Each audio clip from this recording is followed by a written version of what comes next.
Hello friends, कैसे हो सभी लोग। उम्मीद है सब लोग बहुत अच्छे होंगे और मस्त पढ़ाई कर रहे होंगे। पिछली क्लास में हम लोग ने एक नया चैप्टर स्टार्ट किया था, डाइजेस्टिव सिस्टम। और वो हम लोग ने स्टार्ट किया था, कुछ चीज़ें हम लोग ने पढ़ी थी और शायद वो क्लास बीच में ही रुक गई थी, तो थोड़ा सा स्किप हो गया, तो मैं वहीं से आगे कंटिन्यू करूँगा। डाइजेस्टिव सिस्टम में मैंने आपको बताया ऐसा सिस्टम जो पाचन क्रिया करेगा, और उसके बाद में हम लोग ने देखा था कि डाइजेस्टिव सिस्टम में दो पार्ट होते हैं। एक बेसिकली एलिमेंट्री कैनाल होती है, जहाँ जहाँ पर भोजन जाता है उसको हमें एलिमेंट्री कैनाल कहते हैं।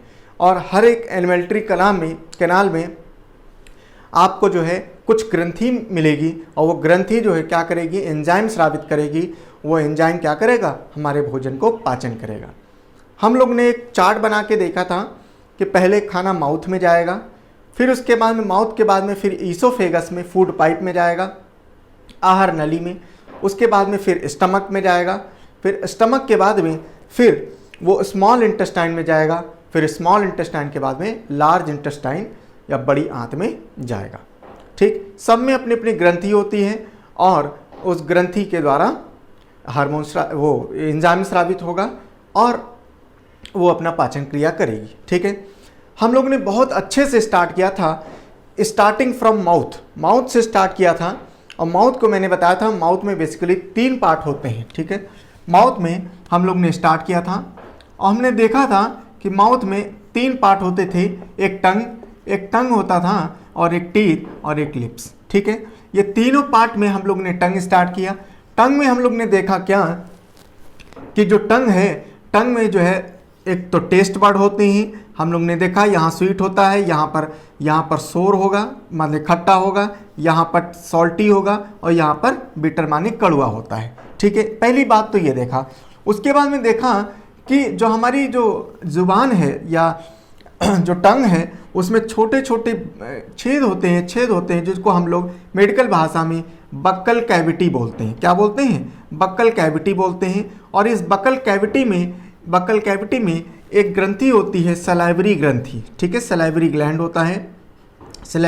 होता है जो कि क्या निकालती है, सलाइवरी जूस निकालती है, एंजाइम निकालती है। ठीक है, सलाइवरी एंजाइम निकालता है, जिसको हम लोग टाइलिन बोलते हैं। क्या बोलते हैं? टाइलिन बोलते हैं। समझ में आया?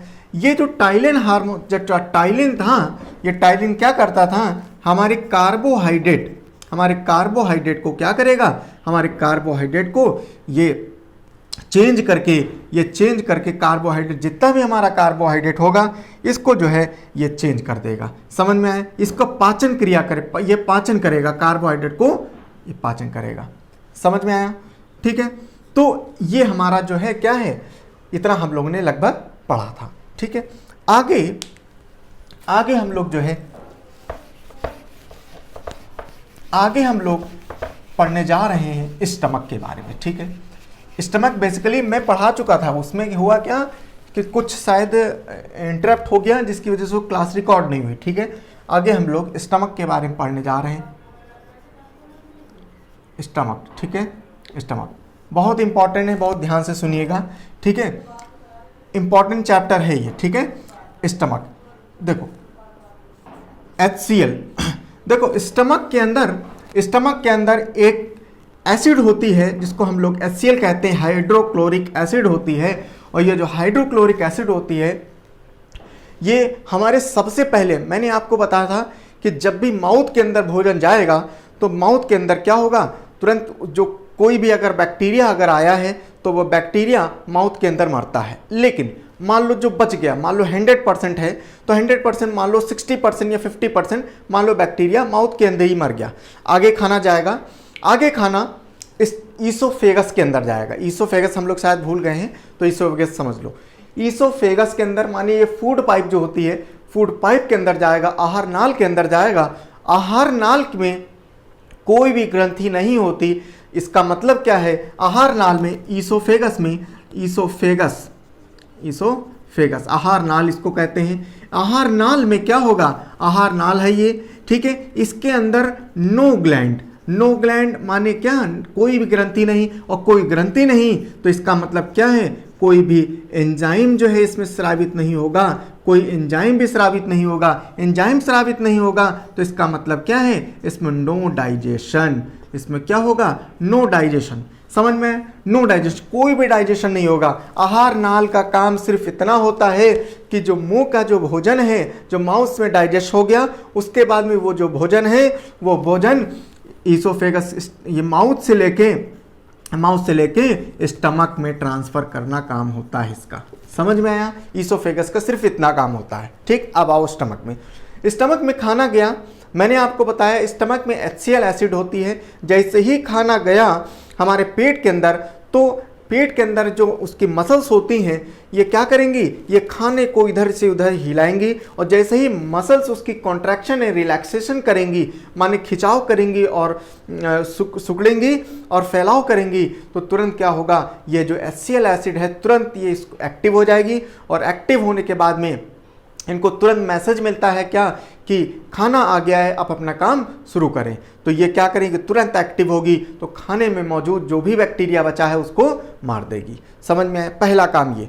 दूसरी बात, जैसे ही खाना आएगा तो यहाँ से क्या होगा, इस पेट के अंदर क्या होता है, गैस होती है। गैस होती है मतलब क्या, गैस्ट्रिक ग्रंथि होती है, गैस्ट्रिक ग्लैंड होता है। और ये गैस्ट्रिक ग्लैंड जो होगा ये बेसिकली दो एंजाइम स्रावित करेगा। क्या करेगा, दो एंजाइम स्रावित करता है। कौन, गैस्ट्रिक ग्लैंड। कौन कौन सा, एक होता है पेप्सिन, एक होता है क्या, पेप्सिन होता है, और एक क्या होता है, रेनिन। ये रेनिन दो एंजाइम स्रावित कर देगी, एक पेप्सिन और एक रेनिन स्रावित करेगी। ठीक है, अब देखो इन पेप्सिन और रेनिन, इनका क्या काम है, ये क्या करेंगे, जिस प्रकार से माउथ में कार्बोहाइड्रेट जो है वो पाचन हुआ है, उसी प्रकार से ये पेप्सिन क्या करेगी, हमारे भोजन में जो प्रोटीन है उसके पाचन में मदद करेगी। अब देखो यहाँ पर भी आपको दो चीज है, बहुत बहुत ध्यान से सुनिएगा। हमारे जो खाने में जो प्रोटीन है, माने फूड प्रोटीन, जो फूड प्रोटीन होता है, इसको डाइजेशन करेगी कौन, पेप्सिन। खाने में जो मौजूद प्रोटीन होता है उसको पेप्सिन डाइजेस्ट करेगी। पेप्सिन क्या करेगी, खाने को डाइजेस्ट करेगी, और पेप्सिन क्या बना देगी, पेप्सिन खाने को क्या बना देगी, पेप्सिन बना देगी क्या, पेप्सिन पेप्टोन में बदल देगी, पेप्टोन में। ठीक है, पेप्टोन में चेंज कर देगी। और जो हमारे दूध, जब हम लोग दूध पीते हैं तो दूध के अंदर जो मौजूद प्रोटीन होता है, कौन सा प्रोटीन, कैसीन। ठीक है, दूध के अंदर जो माने मिल्क प्रोटीन जो होता है, मिल्क प्रोटीन जो होगा, मिल्क प्रोटीन माने कौन, कैसीन। ठीक है, कैसीन, इसको जो है डाइजेस्ट करने का काम कौन करेगा, ये रेनिन करता है। ये कौन करेगा, रेनिन करेगा। समझ में आया। ठीक है, तो ये हो गया क्या, स्टमक के बारे में हम लोग ने समझा है। ठीक है, अब चलो हम लोग आगे चलते हैं। ठीक है, आगे चलते हैं, देखते हैं क्या क्या आगे होता है। ठीक है, अब देखो खाना जो है स्टमक में आ गया, स्टमक में जो भी पाचन होना था वो पाचन हम लोग ने देखा। ठीक है, स्टमक में जो भी पाचन होना था वो हम लोग ने देखा।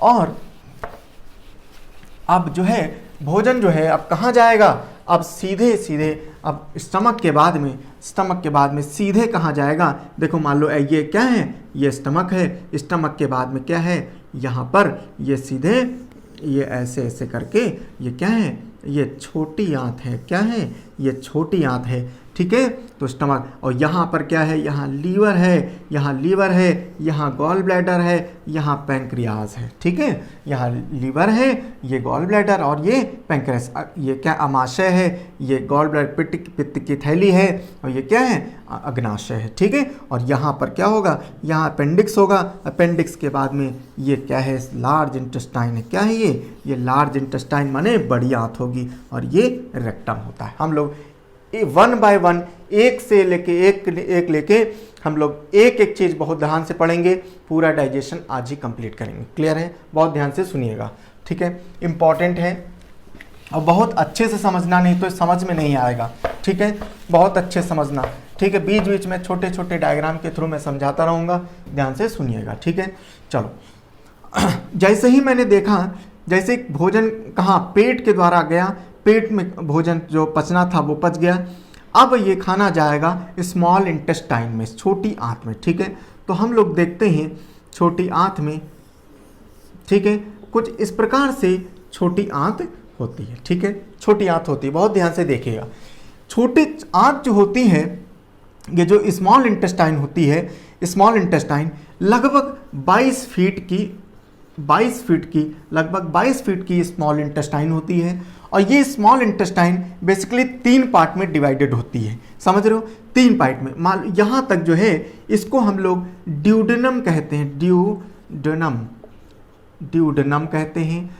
इसको हम लोग इस पार्ट को हम लोग जेजुनम कहते हैं, जेजुनम। और यहाँ तक इसको हम लोग इलियम कहते हैं, इलियम, ठीक है, इसको हम लोग इलियम कहते हैं, ठीक है। देखो स्मॉल इंटेस्टाइन क्या किया, इसको 3 भाग में विभाजित कर दिया। ये 3 भागों में, अब आप देखो चित्र से ही, आप पिक्चर से ही देखो कि जो ड्यूडेनम है ये सबसे पहला भाग है और जेजुनम बीच वाला, और तीसरा भाग कौन सा है, इलियम, पहली बात। दूसरी बात आपने ये देखा कि जो जेजुनम से डेडुनम सिर्फ इतना बड़ा और जेजुनम सिर्फ इतना बड़ा, और इलियम जो है ये सबसे बड़ा भाग होता है। स्मॉल इंटेस्टाइन में सबसे बड़ा भाग जो होता है वो कौन होता है, इलियम होता है, और ये बड़ा इंपॉर्टेंट होता है। यहीं पर जो है खाना पूरा पाचन होगा, अभी हम लोग देखते हैं। समझ में आया इतनी बात, ठीक। चलो अब हम लोग क्या करते हैं, अब हम लोग एक एक चीज को समझते हैं, ठीक है। सबसे पहले हम लोग समझने जा रहे हैं डेडुनम, ठीक है। सबसे पहले हम लोग डेडुनम समझेंगे कि डेडुनम ये क्या है, कैसे होता है, ठीक है। एक हम लोग ध्यान से समझते हैं ये डेडुनम क्या होता है, ठीक है, ठीक है। चलो डेडुनम को समझते हैं, ठीक है। डेडुनम 22 फीट के जो है लगभग ये होती है कौन, स्मॉल इंटेस्टाइन, छोटी आंत, ठीक है। अब हम लोग बहुत ध्यान से समझेंगे डेडुनम के बारे में,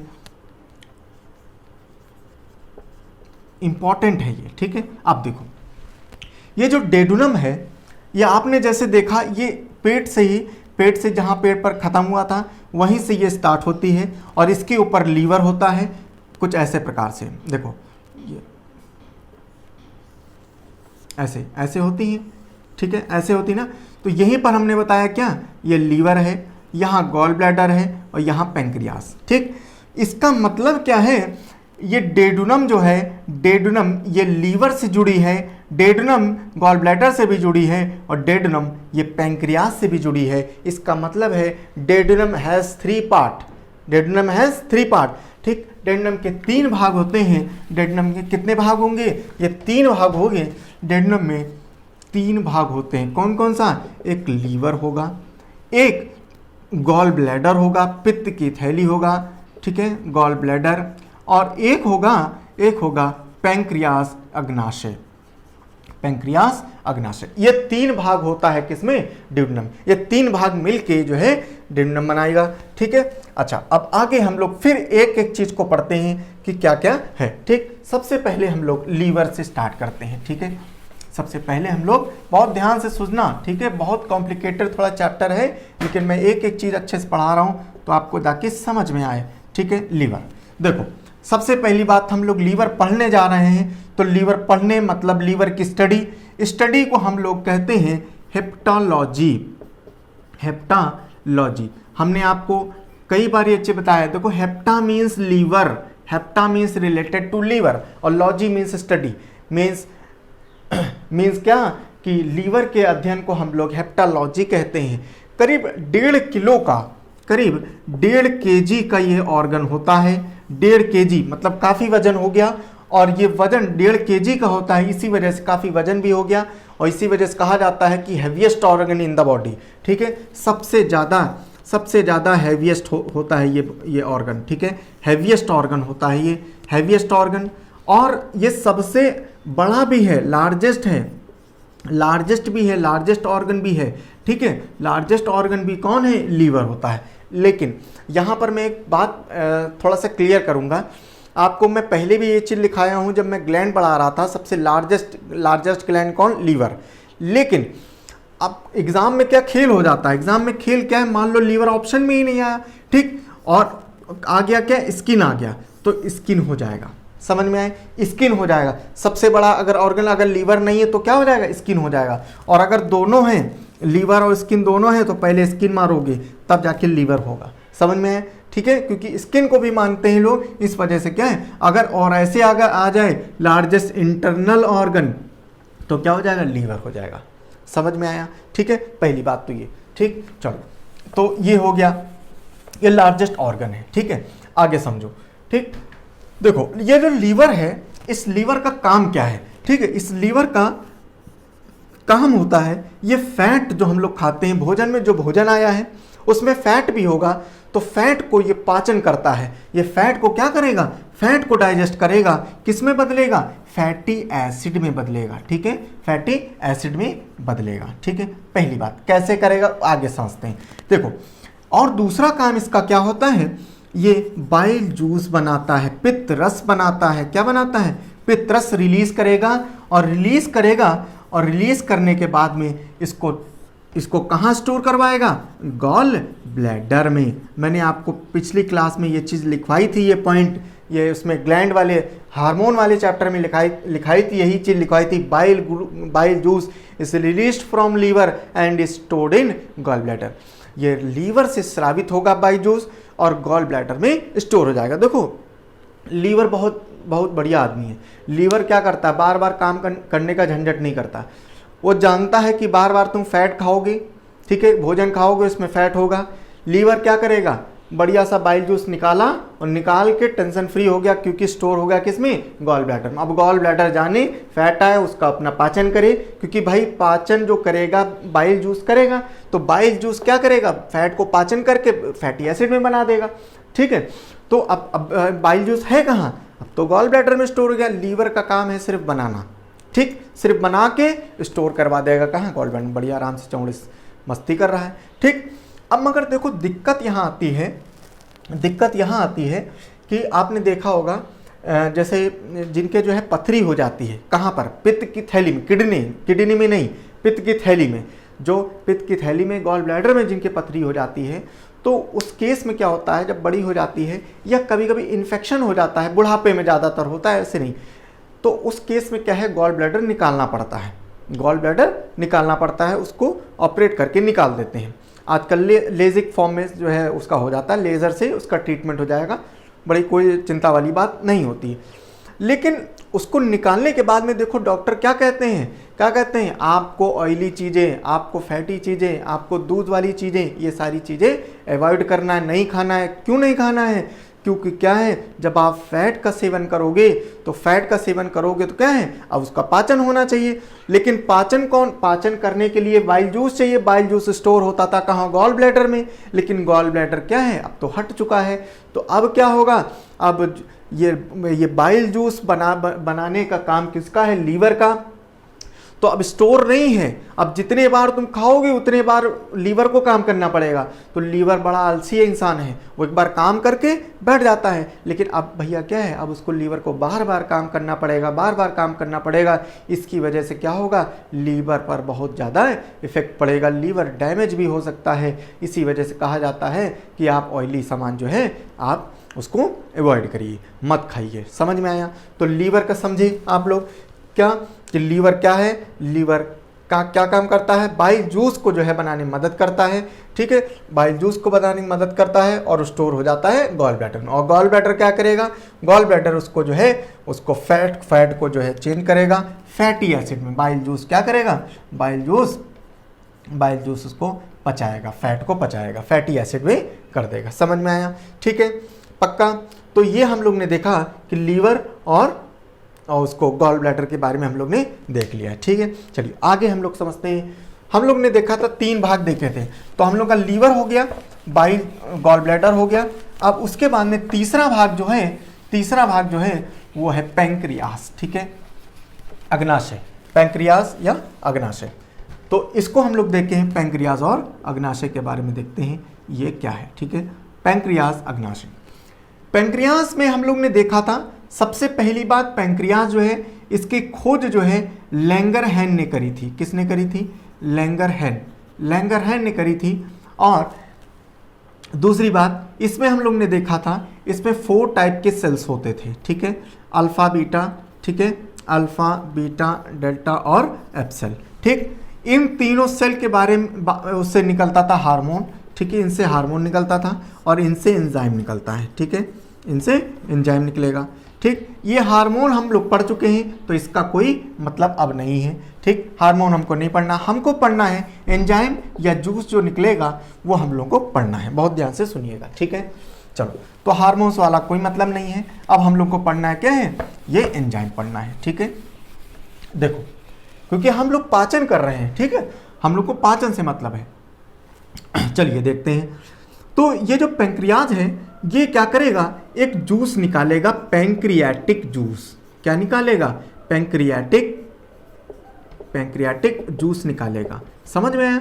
ये अग्नाशय ये अग्नाशय रस निकालेगा, ये पैंक्रियाटिक जूस निकालेगा और इस जूस के अंदर 3 एंजाइम होंगे। क्या होंगे, 3 एंजाइम होंगे। कौन कौन से एंजाइम होंगे?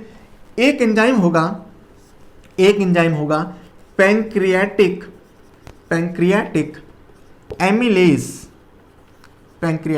एमिलेज, ठीक। एक एंजाइम होगा ट्रिप्सिन और एक होगा लाइपेस, ठीक है, एक होगा लाइपेस, ठीक है। तो ये 3 एंजाइम ये निकालेंगे और ये चूंकि एंजाइम है तो ये क्या करेंगे, ये पाचन करेंगे। कैसे पाचन करेंगे, चलिए समझते हैं, ठीक है, समझते हैं कि क्या क्या होगा, ठीक है, बहुत ध्यान से सुनिएगा। अब देखो कैसे कैसे होता है, हम लोग थोड़ा सा शुरू से देखेंगे कैसे कैसे ये पाचन हुआ है, ठीक है। देखो, हम लोग ने देखा था कि जब खाना मुंह के अंदर जब गया था तो मुंह के अंदर क्या हुआ था, कार्बोहाइड्रेट जो था ये हम लोग का इसमें वो पाचन हुआ था, वहाँ से स्टार्ट हुआ था, ठीक है। तो सबसे पहले हम लोग ने देखा था कि जो हम लोग ने स्टार्च खाया था तो स्टार्च का क्या हुआ है, स्टार्च का पाचन हुआ है और ये माल्टोज में चेंज हो गया है, ठीक है, माल्टोज में ये चेंज हो गया है, क्लियर है, माल्टोज में चेंज हो गया। फिर उसके बाद में किसके द्वारा एमिलेज या टाइलिन, जो टाइलिन होता था ना, टाइलिन होता था, तो टाइलिन ने क्या किया, टाइलिन एंजाइम ने या सलाइवरी एमिलेज, ठीक है, या सलाइवरी एमिलेज, ठीक है, एमिलेज। तो इन्होंने क्या किया, स्टार्च को माल्टोज में बदल दिया। फिर उसके बाद में फिर खाना आया कहाँ, फिर पेट में आया। पेट में क्या हुआ, गैस्ट्रिक ग्रंथि ने क्या हुआ, आपको 2 एंजाइम निकाले, ठीक है, कौन सा, पेप्सिन और रेनिन। तो क्या हुआ कि जो प्रोटीन हुआ, ये जो प्रोटीन जो था उसको जो है किसने, पेप्सिन ने चेंज कर दिया, किसमें, पेप्टोन में, ठीक है, पेप्टोन में चेंज कर दिया, क्लियर है, पेप्टोन में चेंज कर दिया। फिर उसके अभी हम लोग ने देखा कि लीवर ने क्या, ये हम लोग ने जो फैट खाया तो फैट में क्या हुआ, बाइल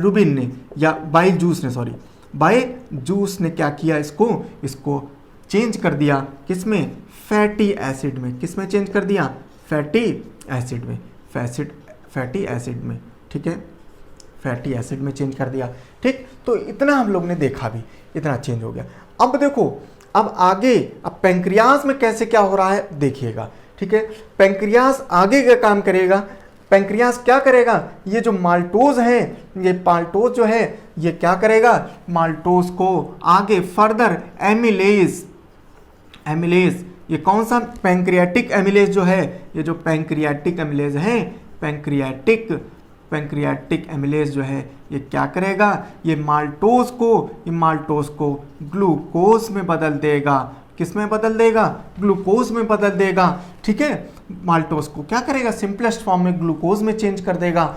और उसके बाद में फिर क्या होगा, फिर ये जो ट्रिप्सिन है, ये पेप्टोन है, पेप्टोन को क्या करेगा, पेप्टोन को ट्रिप्सिन जो एंजाइम है ये क्या करेगा, ये अमीनो एसिड में चेंज कर देगा, अमीनो एसिड में चेंज कर देगा। समझ में आया? ये पेप्टोन जो है इसको ट्रिप्सिन क्या करेगा, अमीनो एसिड में चेंज कर देगा। और उसके बाद में जो ये लाइपेज है, ये जो लाइपेज है, ये लाइपेज क्या करेगा, ये ग्लिसरॉल में चेंज करेगा। किस में चेंज करेगा, ग्लिसरॉल में चेंज करेगा। समझ में आया? तो जब पैंक्रियाटिक वाले जो जूस हैं, 3 टाइप के जो जूस हैं, ये जो एंजाइम्स हैं, जब ये अपना काम करके ग्लूकोज अमीनो एसिड ग्लिसरॉल में जब चेंज कर देंगे, तब जाके यहाँ पर पूरा फुल डाइजेशन हो जाएगा। ठीक है, फुल डाइजेशन यहाँ पर होगा। ठीक है, पहली बात फुल डाइजेशन यहाँ पर हो जाएगा। क्लियर है?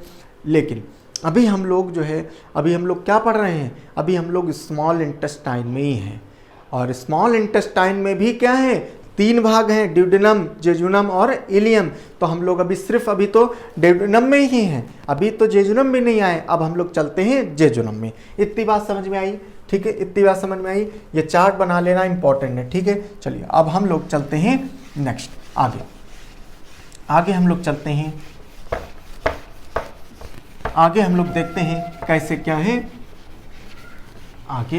ये देखिए, चलो अब हम लोग ने देखा कि हम लोग ने डेडुनम कर लिया है। ठीक है, अब फिर से एक बार हम डायग्राम बनाएंगे। ये देखो ऐसे। ठीक, देखो हम लोग ने देखा ये डेडुनम था। ठीक, ये डेडुनम था।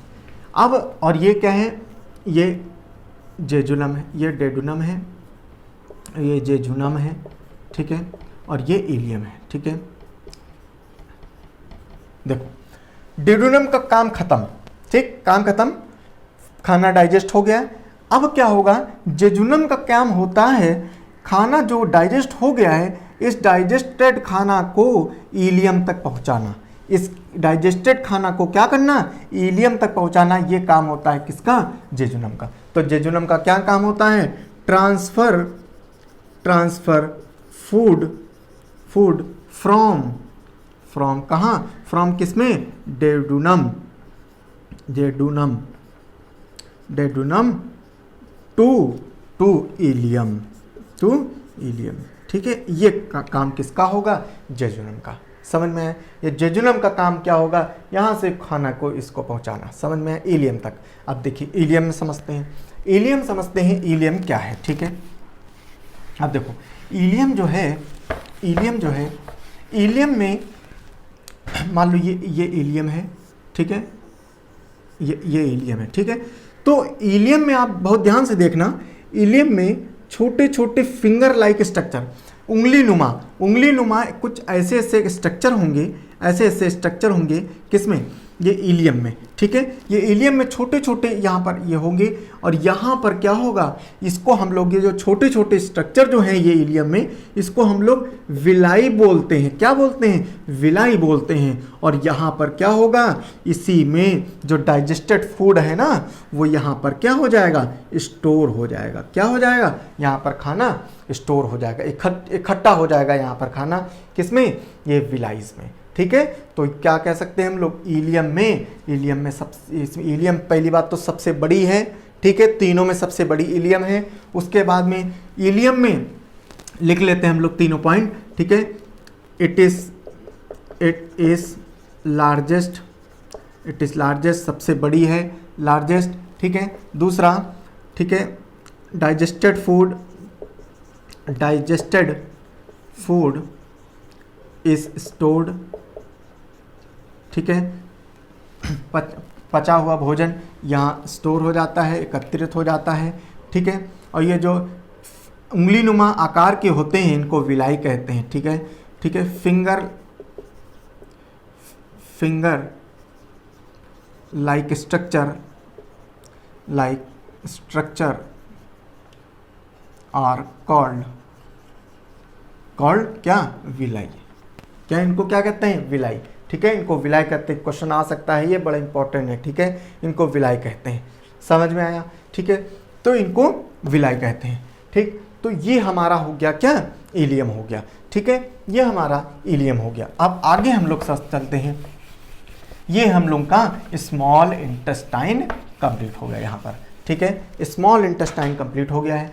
अब देखो फिर ध्यान से तो समझना। अब हम लोग आगे चल रहे हैं, ठीक है। मान लो हमारा ये जो है, फिर से हम लोग डायग्राम बनाएंगे, ठीक है। ये स्मॉल इंटेस्टाइन यहाँ पर ख़त्म। अब यहाँ पर क्या होगा, यहाँ अपेंडिक्स है, ठीक है, यहाँ अपेंडिक्स है, और अपेंडिक्स के बाद में फिर यहाँ पर ये लार्ज इंटेस्टाइन शुरू हो जाता है, ठीक है। फिर यहाँ पर क्या है, ये लार्ज बड़ी आंत स्टार्ट हो जाती है, और बड़ी आंत, ठीक है, बड़ी आंत स्टार्ट हो जाती है। और बड़ी आंत जब स्टार्ट होती है तो इस बड़ी आंत में भी क्या है, 3 भाग हैं, ठीक है, 3 भाग होता है, 3 भाग इसमें होता है, ठीक है। पहला होता है सीकम, पहला होता है सीकम, ठीक है, सीकम यहाँ तक होगा। फिर इसको हम लोग कहते हैं कोलन, ठीक है, इसको हम लोग कोलन कहते हैं, और इसको हम लोग, इसका नाम यही है, ठीक है, इंग्लिश हिंदी दोनों इसी में यही, ठीक है। और फिर यहाँ होता है रेक्टम, इसको मलाशय बोलते हैं, ठीक है, सबसे लास्ट में मलाशय रेक्टम होता है, ठीक। इसके भी 3 भाग हैं। अब एक चीज़ ध्यान से सुनिएगा, ठीक है। जब खाना यहाँ से डाइजेस्ट हुआ, डाइजेस्ट होने के बाद में ये अपेंडिक्स, इसका ये कोई काम नहीं करता है, ठीक है। तो सीकम जो है, सीकम क्या करता है, सीकम जो पचा हुआ खाना है, ये जो स्टोर हुआ था उसको आगे पहुंचाएगा। तो इस सीकम का काम होता है, जो पचा हुआ खाना है उसको कोलन तक पहुंचाना, उसको क्या करना, कोलन तक पहुंचाना, ठीक है, उसको कोलन तक पहुंचाना, ये होता है सीकम का काम, ठीक है। Transfer the food from ileum, ileum से कोलन तक पहुंचाना, ठीक है, इलियम से कोलन तक खाना पहुंचाना, ये काम होता है किसका, सीकम, ठीक। आगे अब देखो कोलन, कोलन का काम क्या होता है। कोलन का काम थोड़ा इंपॉर्टेंट है, इस वजह से आप लोग सुनिएगा, ठीक है। कोलन का काम समझाने के लिए इसको मैं थोड़ा रब करूंगा, ठीक है। कोलन का काम समझो जरा, ठीक है। देखो कोलन क्या करता है, कोलन में क्या होता है, कोलन में जैसे ही खाना आएगा, ठीक है, कोलन में जैसे ही खाना आएगा, कोलन क्या करता है, कोलन के अंदर एक बैक्टीरिया होता है, Escherichia bacteria, Escherichia coli bacteria, Escherichia coli bacteria, जिसको हम लोग शॉर्ट फॉर्म में ई कोली बैक्टीरिया कहते हैं, ई कोली बैक्टीरिया कहते हैं। समझ में आया, ठीक। बहुत ध्यान से सुनिएगा। इचेरी कोली बैक्टीरिया होता है किसके अंदर, कोलन के अंदर, ठीक है, जिसको हम लोग ई कोली बैक्टीरिया कहते हैं। ये ई कोली बैक्टीरिया क्या करता है, जो डाइजेस्टेड फूड है, जो पचा हुआ खाना है, डाइजेस्टेड फूड है, इस फूड को क्या करता है, ये बैक्टीरिया खाता है, बैक्टीरिया खाएगा, और खाने के बाद में क्या करेगा, ये वेस्ट प्रोडक्ट निकालेगा, ये वेस्ट प्रोडक्ट निकालेगा, ठीक है। डाइजेस्टेड फूड जो आया है उसको खाएगा, और खाने के बाद में वेस्ट प्रोडक्ट निकालेगा, और वो वेस्ट प्रोडक्ट आके इस रेक्टम में, मलाशय में क्या हो जाएगा, ये वेस्ट प्रोडक्ट इकट्ठा हो जाएगा, ये वेस्ट प्रोडक्ट क्या हो जाएगा, इकट्ठा हो जाएगा। दूसरी बात, एक बात और समझो, पहला तो काम ये हुआ कोलन के अंदर। दूसरी बात, जो ये ई कोली बैक्टीरिया है, ये ई कोली बैक्टीरिया बहुत इंपॉर्टेंट बैक्टीरिया है, क्योंकि ये क्या कर रहा है, डाइजेस्टेड फूड को खा के उसको वेस्ट प्रोडक्ट में बदल रहा है, पहली बात। दूसरी बात क्या है कि जब ये डाइजेस्टेड फूड को खा रहा होता है, तब ये क्या करता है, तब ये विटामिन B12 को रिलीज करता है, बनाता है, और विटामिन के को ये बनाता है, विटामिन B12 और विटामिन के को ये बनाता है। इसी वजह से ये बड़ा इंपॉर्टेंट है। कौन सा बैक्टीरिया, इचेरी कोली बैक्टीरिया या ई कोली बैक्टीरिया। समझ में आया। तो ये तुम्हारा ये जो है ये रेक्टम है, यहाँ के बाद में तुम्हारा ये पूरा ख़त्म हो जाता है। समझ में आया। तो ये तुम्हारा पूरा डाइजेस्टिव सिस्टम कंप्लीट होता है। यहाँ पर बहुत इंपॉर्टेंट चैप्टर था और बड़ा कॉम्प्लिकेटेड था। इसको कई बार आप जो है रोक के एक बार देखना, नोट्स बनाना, फिर देखना, तब जाके ये समझ में आएगा। ठीक है, बहुत अच्छे से मैंने एक एक पार्ट को लेके समझाया है ताकि आपको समझ में आए। ठीक है, okay, thank you so much.